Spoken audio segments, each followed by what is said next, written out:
사랑하는 성도 여러분, 2019년 새해 첫 주일에 주님제에 나와서 예배드리고 있는 저와 여러분, 여러분의 가정과 여러분의 삶의 터전 위에 하나님의 강권적인 은혜와 축복이 넘쳐나시기를 예수님의 이름으로 간절히 축원합니다. 우리 이제 옆 사람과 인사합시다. 새해 복 많이 받으세요. 예, 한마디 더 합시다. 더 건강하세요. 예, 그래요. 아멘. 감사합니다. 오늘 함께 나눌 말씀의 제목은 회개에 합당한 열매를 맺으라 입니다. 다 같이 한번 따라 합시다. 회개에 합당한 열매를 맺으라. 오늘 말씀의 제목은 2019년도 큰빛 광성교회 표어입니다. 제가 이 표어를 이렇게 정하게 된 이유가 있습니다.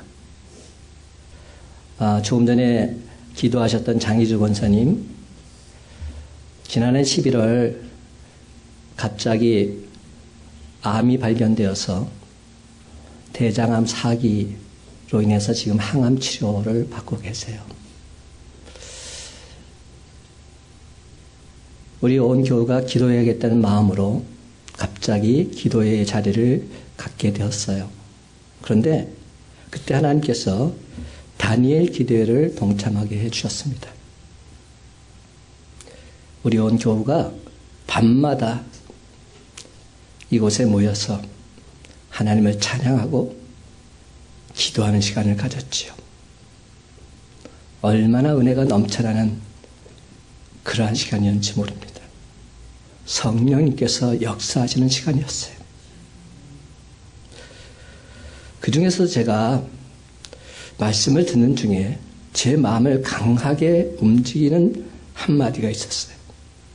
그것은 바로 브라이언 박 목사님의 회개하라는 메시지였습니다. 회개하라. 박 목사님께서는 사도 바울이 전했던 이 말씀, 사도행전 26장 20절 하반절 말씀을 가지고 회개가 진정 무엇인지 분명하게 말씀해 주셨어요. 제가 사도행전 26장 20절 말씀 하반절만 읽어보겠습니다. 회개하고 하나님께로 돌아와서 회개에 합당한 일을 하라. 회개하고 하나님께로 돌아와서 회개에 합당한 일을 하라. 그 메시지는 단 3마디였어요. 근데 그 말이 얼마나 강하게 제 가슴을 흔드는지 몰라요. 진정한 회개가 무엇일까? 진정한 회개는 회개하고 하나님께로 돌아와서 회개에 합당한 일을 할 때 그것이 진정한 회개라는 겁니다. 그렇다면 성경 말씀 속에서 과연 많은 분들이 어떻게 말씀을 전하고 있을까? 오늘 세례 요한 또한 예수님 처음 사역을 시작할 때 제일 먼저 한 말이 뭔지 아세요? 바로 이 말이었어요. 세례 요한 회개하라 천국이 가까이 왔느니라. 근데 예수님도 똑같이 공생의 사역을 시작할 때 제일 먼저 하신 말씀, 회개하라 천국이 가까이 왔느니라. 사도 바울도 마찬가지입니다. 회개하고 하나님께로 돌아와서 회개에 합당한 일을 하라. 사도 바울이나 세례 요한이나 예수님 모두가 동일한 메시지를 선포하셨어요. 그것은 바로 회개하라는 메시지입니다. 회개하라. 오늘날에도 교회에서 가물에 콩나듯이 회개를 언급하고 있긴 합니다. 근데 왜 진정한 회개가 이루어지지 않을까요? 그것은 회개에 대한 그릇된 이해 때문이라 저는 생각합니다. 회개를 잘못 알고 있다는 겁니다. 회개를 바르게 이해하기 위해서는 먼저 회개와 자복의 차이를 아는 것이 중요합니다. 회개와 자복은 그리스도인들이 가장 크게 혼동하는 것 중에 하나입니다. 자복하다 이렇게 말할 때 헬라어로 엑소몰로게오라고 말하는데요. 이 자복하다에는 세 가지 뜻이 있습니다. 첫 번째 뜻은 고백하다 이런 뜻이 담겨 있습니다. 제가 이러이러한 잘못을 범했습니다 이렇게 말한다면 이것은 고백하는 것이지요.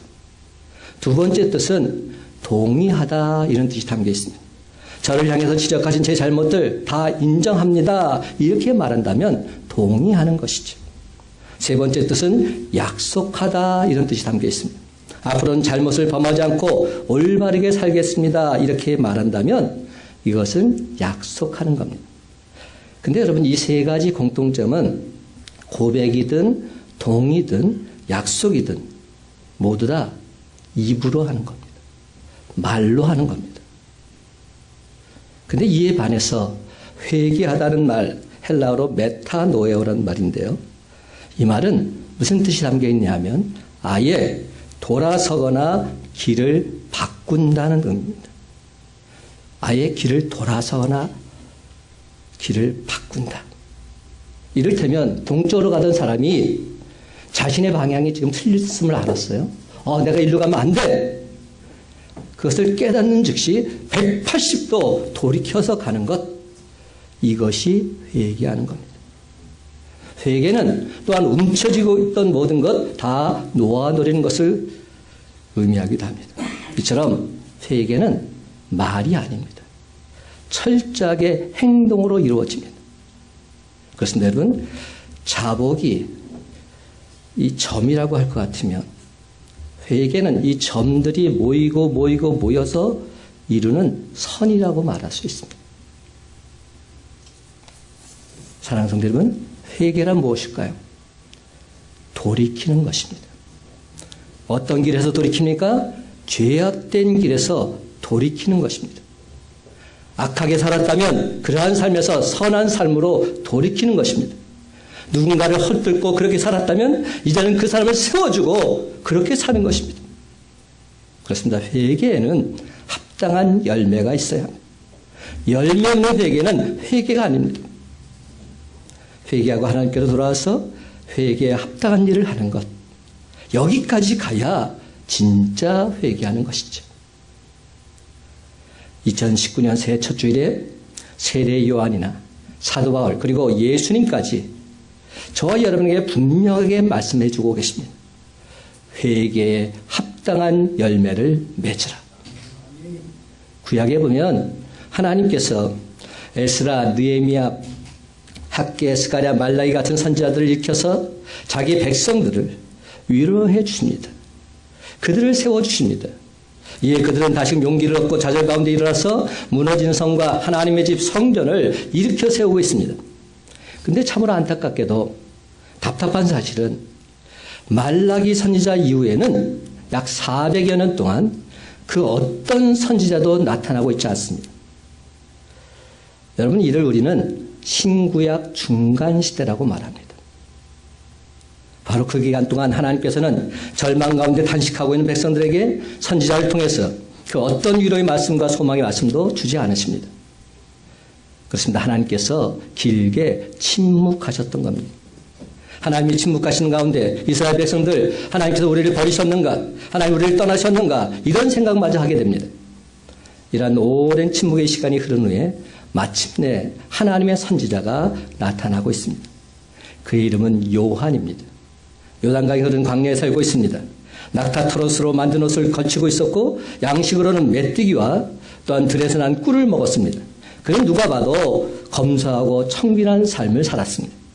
그런데 어느 날 회개하라, 천국이 가까이 왔느니라. 광야에서 사람들에게 큰 소리로 외치기 시작합니다. 그러자 선지자가 나타났다는 소문이 사람들의 입과 입을 통해서 마을마다 동네마다 퍼져나갑니다. 영적인 기갈 가운데 있던 사람들이 선지자의 모습을 보고자 그 음성을 듣기 위해서 먼 길을 마다 않고 광야로 모여듭니다. 심지어 목이 곧은 바리새인과 세속적인 사두개인들조차도 선지자를 보기 위해서 광야로 찾아오고 있습니다. 그런데 여러분, 광야에서 외치는 자 세례 요한의 등장 우연이 아닙니다. 하나님께서 우리 인간을 구원하시기로 계획하셨고 그 계획대로 역사를 이끌어 가시는데 하나님 역사의 계획대로 세례 요한이 등장하게 된 것이죠. 이사야 40장 3절과 4절은 말합니다. 외치는 자의 소리여 이르되 너희는 광야에서 여호와의 길을 예비하라. 사막에서 우리 하나님의 대로를 평탄하게 하라. 골짜기마다 도도해지며 산마다 언덕마다 낮아지며 고르지 않은 곳이 평탄하게 되며 험한 곳이 평지가 될 것이라. 여러분, 바로 세례 요한이 이 일을 감당하기 위해서 광야에 등장한 겁니다. 요한은 말합니다. 나보다 능력 많으신 이가 내 뒤에 오십니다. 나는 굽혀서 그의 신발끈을 풀기도 감당하지 못하겠습니다. 그분은 너에게 성령으로 세례를 베푸실 것입니다. 분명히 외칩니다. 말라기 4장 5절 말씀, 보라 여호와의 크고 두려운 날이 이르기 전에 내가 선지자 엘리야를 너희에게 보내리라. 한 사람이 예수님께 묻지요. 하나님께서 메시아를 보내주시기 전에 엘리야를 먼저 보내주신다고 하셨어요. 그렇다면 엘리야는 도대체 언제 옵니까? 이렇게 묻습니다. 이 질문은 예수님 당신이 오리라고 한 바로 그 엘리야입니까? 아니면 예수님 당신이 메시아이십니까? 당신이 메시아라면 먼저 오리라고 한 엘리야 도대체 누굽니까? 이렇게 반문하고 있는 겁니다.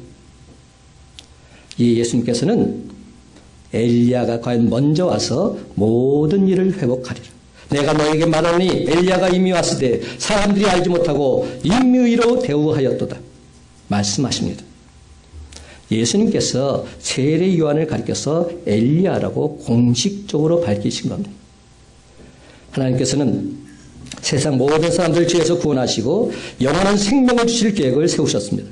세례 요한은 하나님의 구원의 계획표대로 주님이 오시기 전에 주님의 길을 예비하는 자로, 주님의 길을 평탄하게 하는 자로, 선지자 엘리야로 하나님으로부터 보내심을 받은 사람인 것이죠.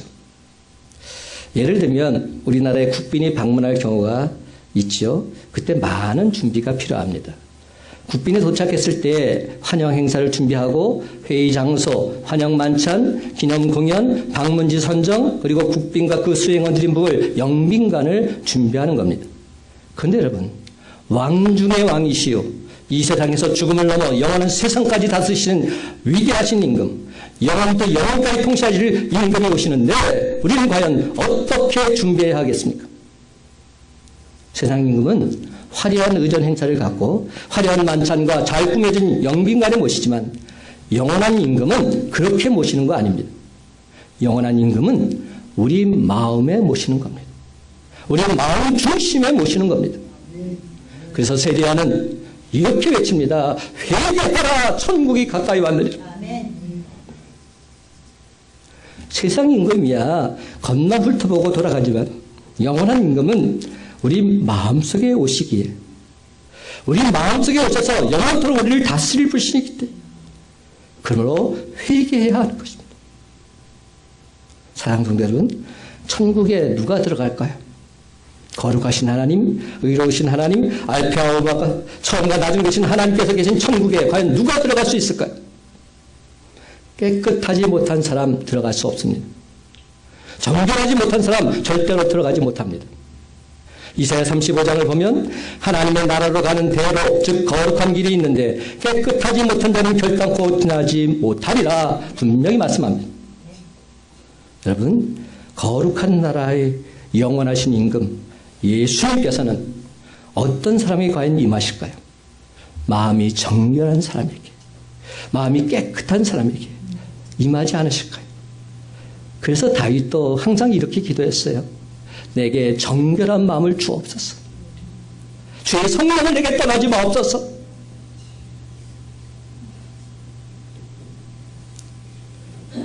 그래서 세례 요한도 요단강에서 이렇게 외치고 있는 겁니다.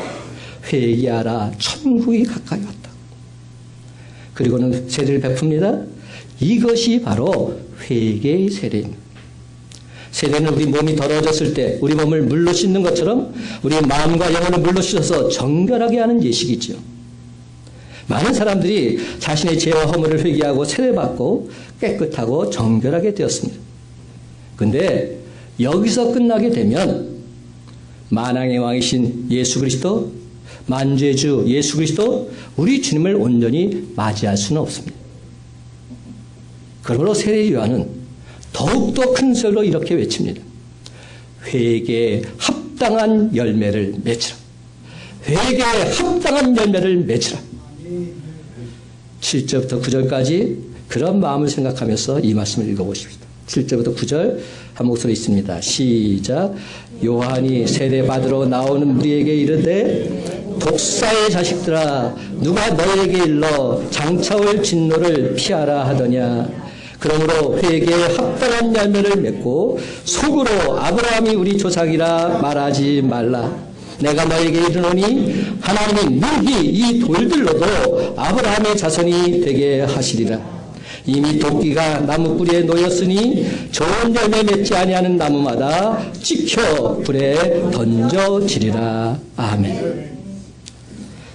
여러분, 이 말씀이 과연 어떤 말씀일까요? 굉장히 끔찍하죠.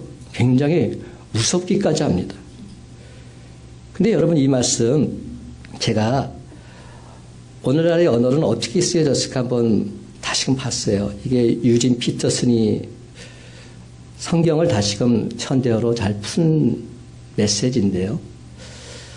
여러분, 성경을 읽을 때 성경이 잘 이해가 안 되면 같이 한번 읽어볼 필요가 있습니다. 제가 그래서 이 말씀을 한번 찾아봤어요. 그랬더니 이 부분은 이렇게 써 있더라고요. 누가복음 3장 7절에서 9절까지 제가 읽어보겠습니다. 세례가 인기 있는 일이 되다 보니 사람들이 무리지어 세례를 받으러 나왔다. 요한은 그들에게 버럭 소리를 질렀다. 뱀의 자식들아, 이 강가에 슬그머니 내려와서 무엇을 하는 거냐? 너희의 뱀가죽에 물을 좀 묻힌다고 하나님의 심판을 비켜갈 것 같으냐? 바꿔야 할 것은 너희 겉가죽이 아니라 너희의 삶이다. 아브라함을 조상으로 내세우면 다 통할 것이라고 생각하지 마라. 아브라함의 자손인 것과는 아무 상관도 없는 일이다.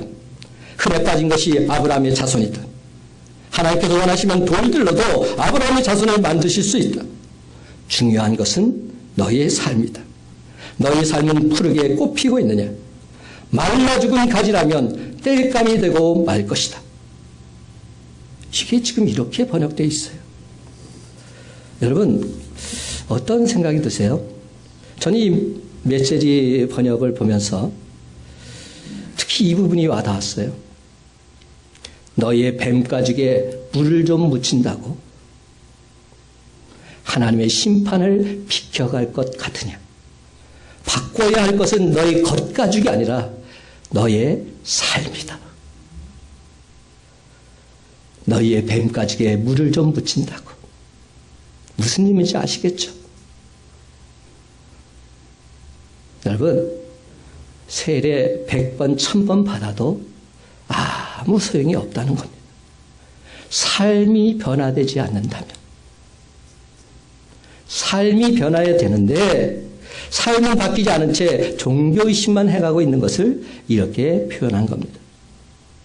독사의 자식들아, 이 욕설에서 이런 말을 계속 이어가고 있습니다.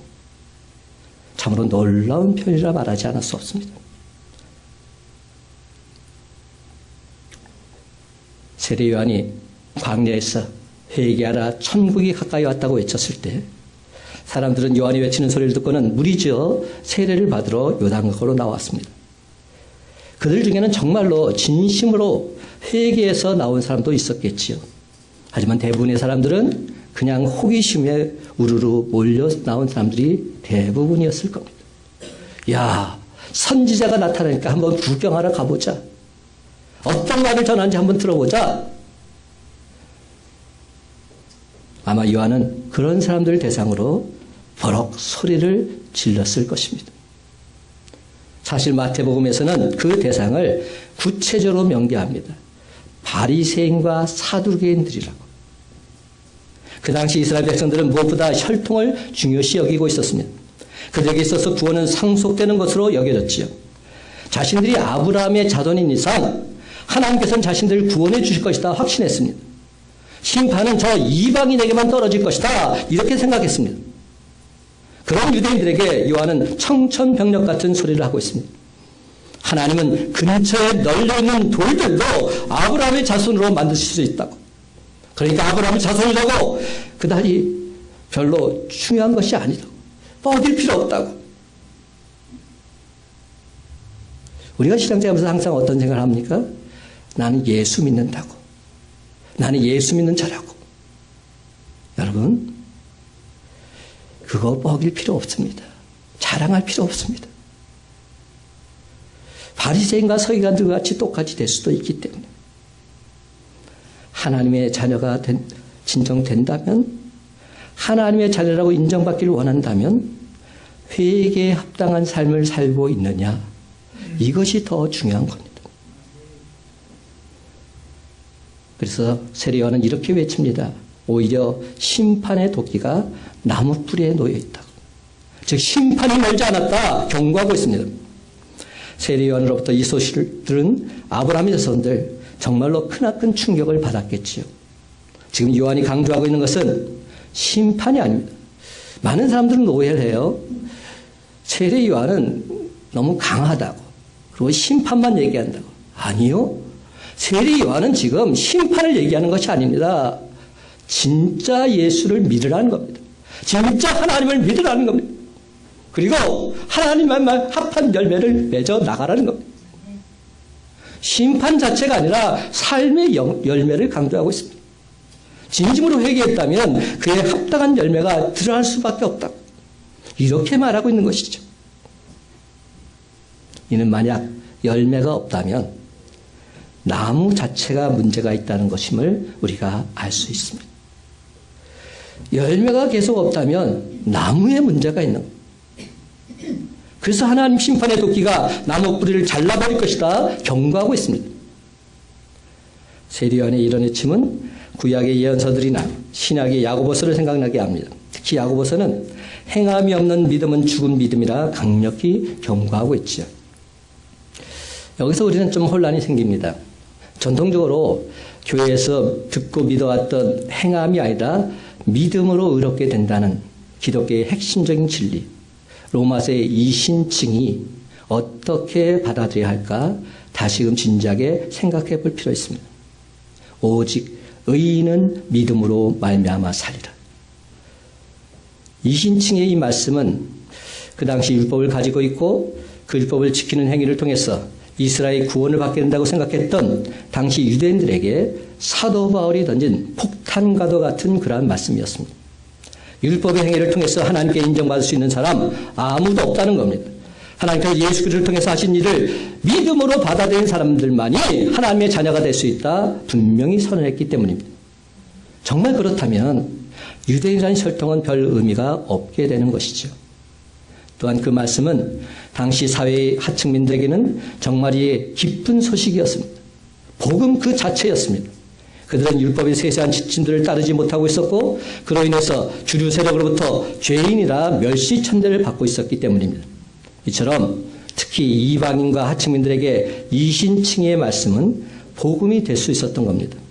하지만 그 중에서 어떤 사람들은 이런 이신칭의 복음을 믿기만 하면 막 살아도 된다, 이런 식으로 왜곡시켰습니다. 오늘날에도 구원파들이 있죠. 구원파들이 주장하는 게 뭡니까? 너 언제 구원받았어? 몇 시에 구원받았어? 그것만 확실히 네가 알게 되면 너는 구원받았기 때문에 마음대로 살아도 상관없어. 이렇게 말하고 있는 겁니다. 잘못된 신앙입니다. 그래서 삶이 따르지 않는 믿음, 열매 없는 회개를 양손했고 그 결과 교회가 사회의 비난과 지탄을 받게 된 경우가 많게 되었던 겁니다. 사실 이신칭의에서 의롭게 된다는 의미가 무슨 뜻일까요? 오직 의인은 믿음으로 말미암아 살리라. 의롭게 되는 삶, 그 삶이 과연 무슨 의미일까요? 그 뜻은 하나님과의 관계가 바르게 된다는 뜻입니다. 오직 예수 그리스도를 나의 구주로 믿음으로 말미암아 하나님과 나의 관계가 완벽하게 다시금 새롭게 정립된다는 뜻입니다. 엄밀히 말하자면 이제야 비로소 예수 믿는 자답게 출발선에 서게 되었다는 뜻입니다. 그러므로 진심으로 회개하고 복음의 믿음으로 반응한 사람, 다시 말해서 삶의 방향과 주인이 온전히 바뀐 사람, 당연히 그 삶 속에서 열매들이 맺힐 수밖에 없는 겁니다. 그런데 여러분, 그의 삶에서 열매가 전혀 맺혀지지 않고 있다면 근본적으로 그가 가지고 있는 믿음, 그 믿음이라는 나무 자체가 잘못될 수 있었다는 거죠. 그 나무 자체를 의심해 보아야 합니다. 또한 반대쪽 극단으로 달려가서 행함의 기준을 세우고 행동에 집중하게 되면 율법주의라는 함정에 또 빠지게 됩니다. 이런 슬픈 일 또한 오늘날 한국교회에서도 종종 일어나고 있습니다. 참으로 안타깝게도 모범적인 신앙생활을 했던 사람들 사이에서 더 발견되곤 합니다. 율법주의에 빠지는 모습. 내가 나온 예수가 진짜라고, 다른 사람 다 틀렸다고 이렇게 정죄하는 모습. 그렇습니다. 여러분, 복음은 1차적으로 행동이 아니라 우리의 내면을 변화시킵니다.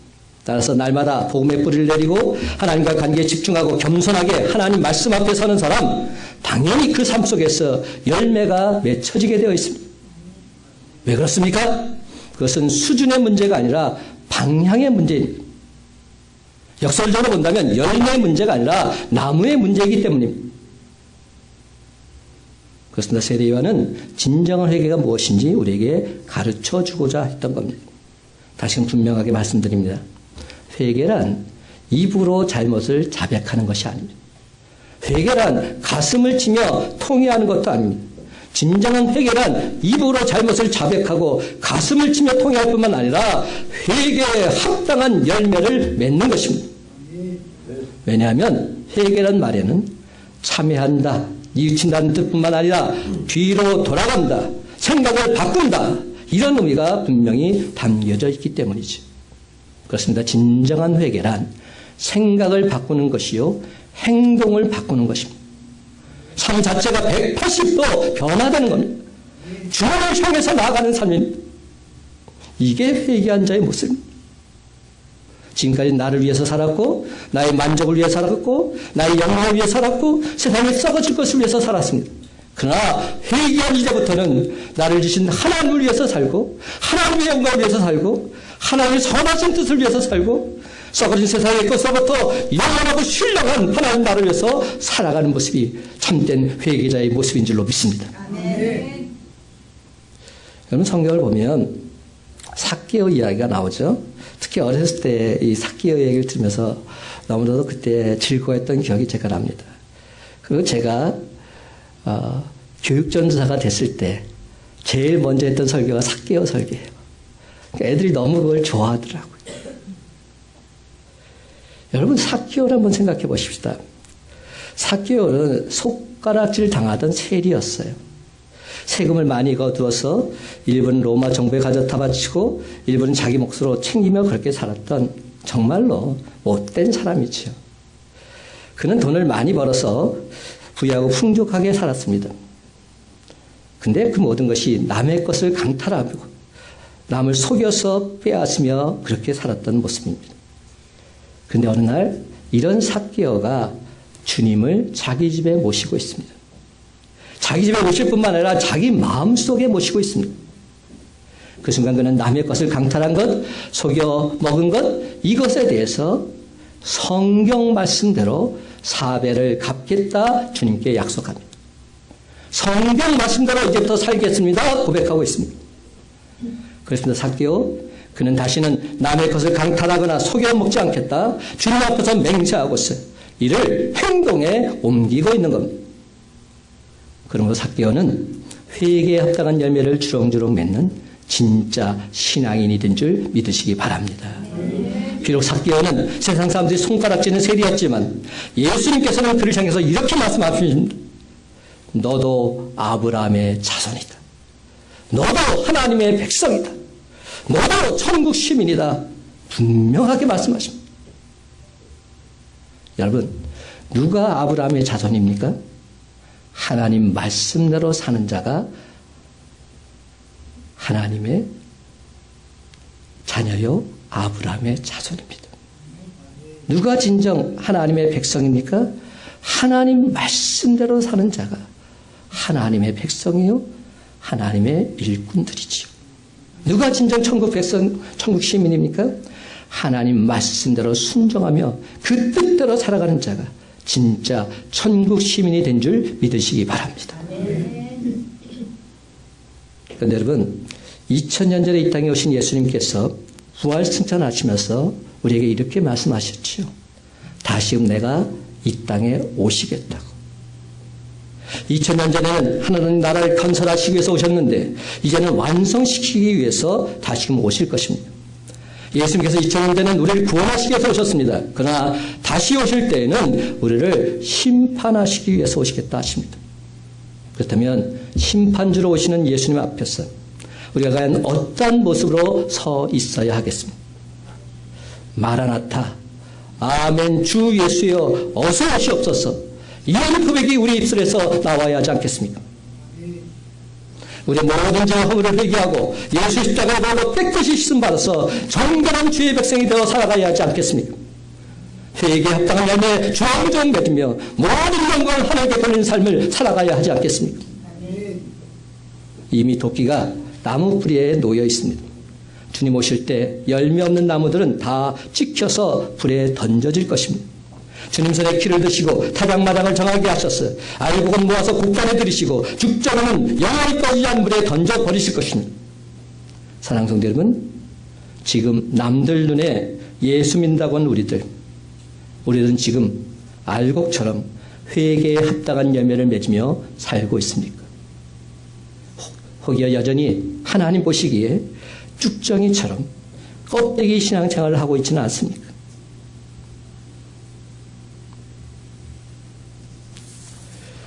여러분, 지나간 것은 지나간 것입니다.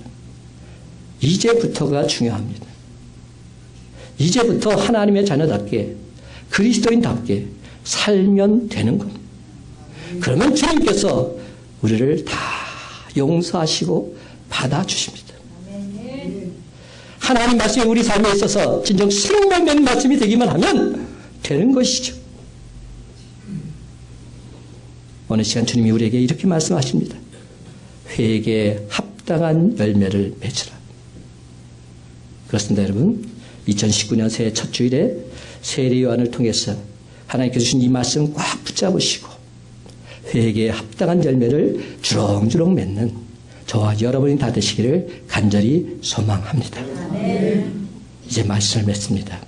사랑하는 성도 여러분, 우리 모두 다 회개에 합당한 열매를 맺음으로 2019년은 하나님과 사람 앞에서 쭉정이 신자가 아니라 알곡 신자로 100% 인정받는 저와 여러분의 복된 삶이 다 되시기를 예수님의 이름으로 간절히 축원합니다.